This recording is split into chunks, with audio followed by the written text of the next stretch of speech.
Hi everybody, here we have arrived at the Boudhanath Stupa. We're just gonna go spin the prayer wheels, get the feel of it, and do the kora, spinning up all these wonderful prayer wheels, which has got a prayers inside with the four holy version known as Om Mane Padme Hum, meaning like the enlightened being on the top of the lotus flower is like a jewel of the Buddha himself. Regarding the Boudhanath Stupa, this was in fact built back in the 5th century, which took about 12 years of time with the help of 2,000 people. That's why this is regarded as the biggest Buddhist stupa in the world. The whole stupa, when we see it from the airplane, it does come in the shape like beautiful mandala, which is like a device taken as a tool of meditation for the people here. This has been made up of a cotton canvas being painted by the monks and nuns, taking about a couple of weeks to finish this beautiful painting called tanka. And the whole stupa has been made up of a brick and clay. Underneath, we believe that it contains the relics of the Buddha. So it's taken as a very sacred part where people just go around it. And with that, there are 13 parasols which are taken as a steps, 13 different steps to the nirvana. And right at the top, there's a golden crown with the lotus flower, which is believed to be as a seat of nirvana and the place for the Buddha. Besides that, you can see the prayer flags all around, and they're in 5 different colors to signify the sky, earth, air, fire, and water. This part of the stupa, once upon a time, was the main business hub and also a silk route for the traders going to Tibet and coming down to Nepal. With this magnificent point here, which you can see quite a different of the stupas here. Stupa in a Buddhist term is combined with the 2 words called astu and ayup. Astu means the relics in Sanskrit term, and yup is like a mound.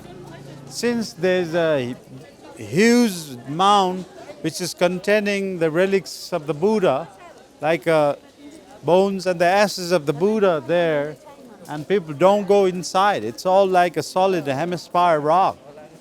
So with that, there are some 108 small niches which you look at there with a figure of the Buddha on a different meditating gestures. People out there with the rosaries, if you keep counting, the all contain over 108 small bits, and those are just in the name of those deities, and that's what they are coming down here with the rosaries, urging and saying like Om Mane Padme Hum. So there are the days like a full moon day, the birthday of the God Buddha, which happens out here with wonderful celebrations, and that's what people are going to chain the bunch of prayer flags, and then they start burning up the incense, wishing for the dead souls purifications. Not only that, they're actually praying for the good health, peace, and prosperity. There are so many monasteries with the monks and nuns coming with the rosaries, urging the sort of versions, and that really makes this place as a very spiritual, as the landmark of the international peace and civilization. Looking at all the buildings adjacent to the stupa here, these are roughly about 300 to 400 years old. But there are many different monasteries with people wearing different kinds of attire.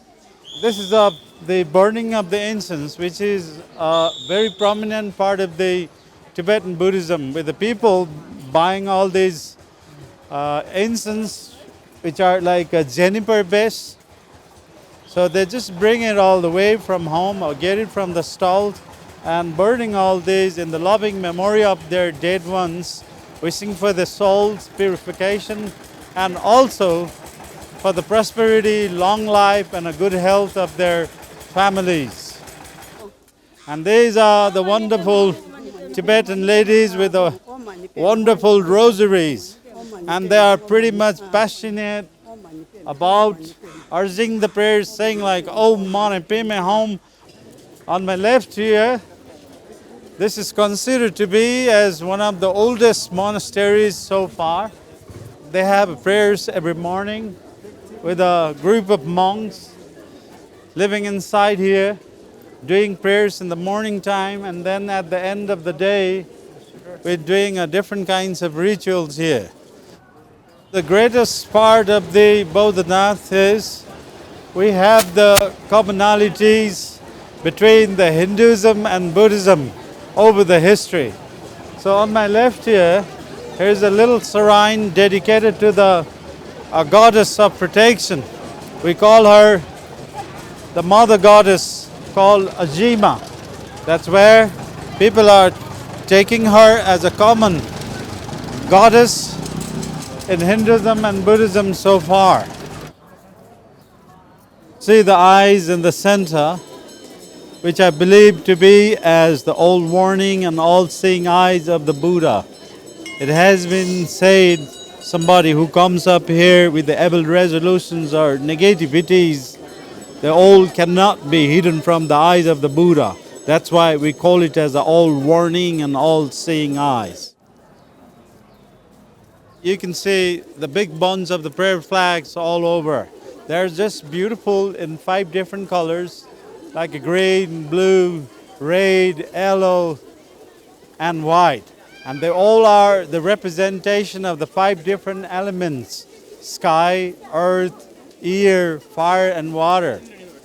But the best time to change the prayer flags is on the full moon day and also on the birthday of the Buddha here. Which you see here, starting from this spine, getting right to the top of that golden crown, where you look at the seat of the Buddha. So this is how they're sending the sort of messages from the earth into the heaven.